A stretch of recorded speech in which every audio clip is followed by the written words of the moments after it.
జయంతి అయినా వర్ధంతి అయినా ఒక మాటలో చెప్పాలంటే పేదోళ్ళ హృదయాల్లో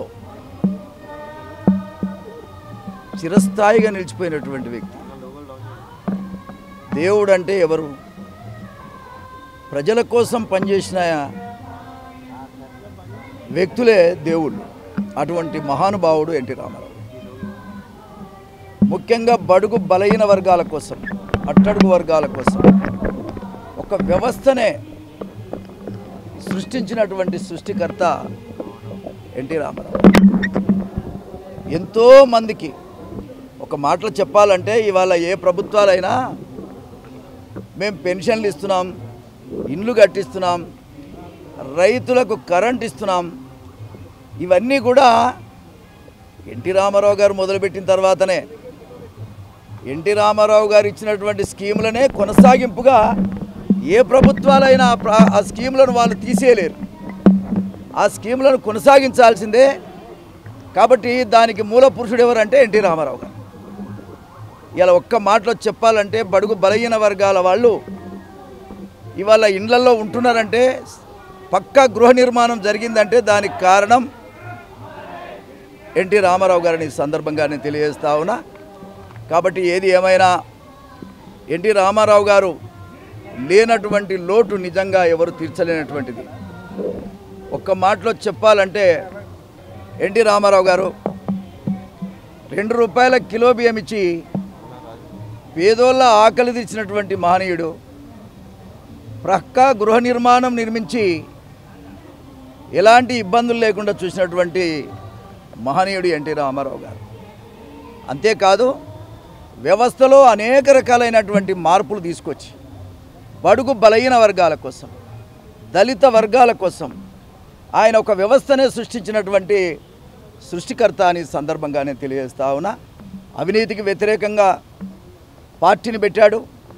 అంతేకాదు అవినీతికి వ్యతిరేకంగా పోరాటం చేశాడు. అవినీతి లేని పరిపాలన ఆయన అందించాడు. ముఖ్యంగా దళిత వర్గాలకి, పేద వర్గాలకి రాజకీయ ప్రోత్సాహం ఇచ్చాడు. మహిళలకు రాజకీయ ప్రోత్సాహం ఇచ్చాడు. ఆస్తిలో సమానమైనటువంటి హక్కు కల్పించాడు. గురుకుల పాఠశాలలు పెట్టి దళిత వర్గాల కోసం ఆదుకున్నటువంటి మహనీయుడు ఎన్టీ రామారావు గారిని సందర్భంగా నేను తెలియజేస్తా ఉన్నా. అటువంటి పార్టీ ఇవాళ తెలంగాణలో పోయిన సంవత్సరం నేను ఇదే ఎన్టీఆర్ వర్ధంతి రోజున బాధతోని, ఆవేదనతోటి తెలుగుదేశం పార్టీ అంతరించిపోతుంటే చూడలేక, ఇది అంతరించి పోకూడదని, ఒకవేళ అంతరించిపోయే పరిస్థితి వచ్చినప్పుడు దీన్ని టీఆర్ఎస్లో విలీనం చేయమని చెప్పాను నేను ఆ రోజు. దాని మీద చంద్రబాబు నాయుడు గారు మరి నన్ను పార్టీ నుంచి సస్పెండ్ చేశారు. నేను ఒకటే ఈ సందర్భంగా నేను తెలియజేస్తా ఉన్నా, ఇవాళ ఏమైంది, ఇవాళ ఏం జరిగిందని నేను చంద్రబాబు నాయుడు గారికి ఈ సందర్భంగానే అడుగుతా ఉన్నా. ఇప్పటికైనా మీరు ఆత్మవిమర్శ చేసుకోండి. నేను అన్న మాటల తప్పేముంది? ఇవాళ జరిగింది ఏమిటి? ఈ రాష్ట్రంలో తెలుగుదేశం పార్టీ ఉందా? తెలంగాణ రాష్ట్రంలో తెలుగుదేశం పార్టీ అంతరించడానికి కారణం ఎవరు? ఎందుకు ఈ పరిస్థితి వచ్చింది? ఎందుకు మీరు నిలబెట్టలేకపోయారని కూడా ఈ సందర్భంగా నేను అడుగుతా ఉన్నా. బలమైనటువంటి నాయకత్వానికి మీరు అవకాశం ఇవ్వడం లేదు. ఎన్టీఆర్ బాటలో నడుస్తున్నటువంటి టీఆర్ఎస్ పార్టీకి మద్దతు ఇవ్వలేదు. ఇది ఎంతవరకు సమంజసమని సందర్భంగా అడుగుతా ఉన్నా. ఏదో ఒక త్యాగం చేయాలి, పార్టీనన్నా నిలబెట్టాలి. లేదు, అందుకు అనుకూలమైనటువంటి ఎన్టీ రామారావు గారి బాటలో నడిచేటువంటి టీఆర్ఎస్ పార్టీ కేసీఆర్కి మద్దతైనా ఇవ్వాలని నేను చెప్పాను. ఒక సీనియర్ నాయకుడిగా ఒక సలహా ఇచ్చాను. చంద్రబాబు వల్లనే ఇక్కడ గెలవలేదని కాంగ్రెస్ పార్టీ వాళ్ళు చెప్తున్నారు. ఈ నిందంతా ఇవాళ మోస్తున్నావు కదా, దీనివల్ల నీకేమొచ్చిందని చంద్రబాబు నాయుడు గారిని సందర్భంగానే అడుగుతా ఉన్నా. పార్టీని నమ్ముకున్న మాలాంటి వాళ్ళను పక్కన పెడితిరి. పోనీ మీరైనా ఆ పార్టీని నిలబెడతారా అంటే నిలబెట్టలేకపోయారు.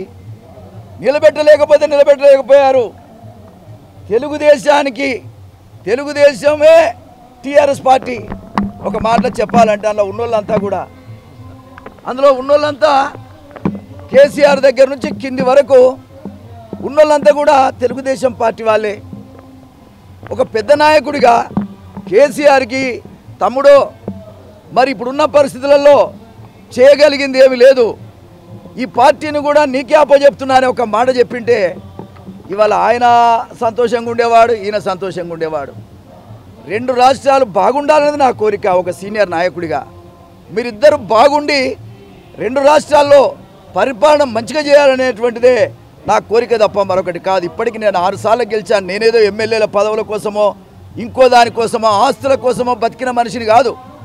ఎన్టీ రామారావు గారి ఆశయ సాధన కోసం బతికిన మనిషిని. కాబట్టి ఒక బాధ, ఒక ఇలా అంతరించిపోయింది అంటున్నారు. ఆ బాధ అది ఎన్టీ రామారావు గారికి అవమానకరమైనటువంటి పరిస్థితి. తెలుగుదేశం పార్టీ అంతరించిపోయిన దానికంటే ఎన్టీ రామారావు గారి చలవతో పుట్టినటువంటి, ఆయన ప్రేమలో పుట్టిన ఈ పార్టీ అందుకు అనుకూలమైనటువంటి వ్యక్తుల చేతుల్లో పెట్టినట్టుగా పెట్టింటే ఇవాళ చంద్రబాబు నాయుడు గారికి ఎంతో గౌరవం ఉండేదని కూడా ఈ సందర్భంగా నేను తెలియజేస్తా ఉన్నా. ఏది ఏమైనా చంద్రశేఖరరావు గారు బ్రహ్మాండమైన మెజారిటీతో గెలిచారు. వారిని కూడా ఈ సందర్భంగా నేను అభినందిస్తా ఉన్నా. గతంలో ఒకసారి ఎన్టీ రామారావు గారు కూడా చాలా మరి ఎన్నోసార్లు పెద్ద ప్రభంజనం వచ్చింది. వారు బ్రహ్మాండమైన మెజారిటీతో గెలిచినా కొన్ని చీడ పురుగుల వల్ల పార్టీ దెబ్బతిన్నది. ఇవాళ కేసీఆర్ కూడా చెప్తా ఉన్నా, బ్రహ్మాండమైన మెజారిటీ వచ్చిందనేది కాదు, మంచి వాళ్ళని ఎంబడి పెట్టుకొని నడవండి, మంచి వాళ్ళను తోడు పెట్టుకొని 4 కాలాల పాటు పేద ప్రజల కోసం ప్రభుత్వం ద్వారా పనిచేయండి. ఎన్టీ రామారావు గారి దగ్గర చీడ పురుగులు దేరి ఆ పార్టీని ఏ విధంగానైతే నాశనం చేశారో ఆ పరిస్థితి మీ పార్టీ కూడా రానియొద్దని మాత్రమే నేను సలహా చెప్తున్నా.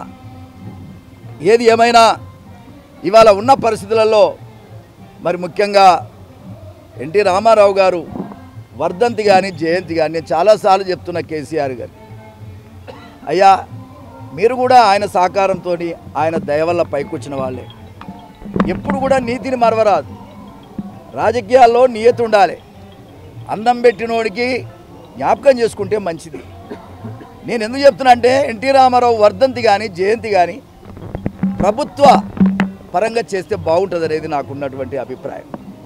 ఆయన చనిపోయిండు లేడు. ఇక చంద్రబాబు నాయుడు గారు కూడా ఇక్కడ రాజకీయాలు చేసే పరిస్థితి లేదు. ఇటువంటి పరిస్థితిలో ఎంతోమంది నాయకులకు మనం గౌరవంగా ఘన నివాళులు అర్పిస్తూ ఉంటాం, ఎన్నో కార్యక్రమాలు చేస్తూ ఉంటాం. మనందరినీ సృష్టించినటువంటి సృష్టికర్త రాజకీయంగా, అటువంటి సృష్టికర్తని జ్ఞాపకం చేసుకోవాల్సినటువంటి అవసరం ఉంది. కాబట్టి తెలుగు ప్రజలంతా ఎవరు మర్చిపోరు. తెలుగు ప్రజలంతా ఎవరు కూడా ఈ రాష్ట్రంలో తెలుగు ప్రజలు ప్రపంచవ్యాప్తంగా కూడా ఎన్టీ రామారావు గారిని సూర్యచంద్రాదులు ఉన్నంత వరకు ఎన్టీ రామారావు గారిని ఎవరు మర్చిపోరు. అటువంటి ఎన్టీ రామారావు గారిని మీకు మంచి పేరు వస్తుంది. ఇక్కడ ఉండేటువంటి ఎన్టీ రామారావు అభిమానులు తెలంగాణలో కావచ్చు, ఆంధ్రలో కావచ్చు, ప్రపంచంలో కావచ్చు అందరూ హర్షిస్తారు. మీరు అనేక మంచి కార్యక్రమాలు చేస్తున్నటువంటి పరిస్థితుల్లో ఈ కార్యక్రమాన్ని కూడా చేసి మీకు ఒక మంచి పేరు రావాలని నేను కోరుకుంటా ఉన్నా. ఎన్టీఆర్ వర్ధంతిని జయంతిని ప్రభుత్వ పరంగా నిర్వహించాలని మాత్రమే ఈ సందర్భంగా నేను విజ్ఞప్తి చేస్తా ఉన్నా. నమస్కారం. హలో, మిమ్మల్నే యోయో టీవీ యాప్ డౌన్లోడ్ చేసుకున్నారా? ఇంకా లేదా? మీ యాప్ స్టోర్ కి వెళ్ళి వెంటనే డౌన్లోడ్ చేసుకోండి. ఈ వీడియో గనుక మీకు నచ్చినట్లయితే లైక్ చేయండి, షేర్ చేయండి అండ్ సబ్స్క్రైబ్ చేయండి.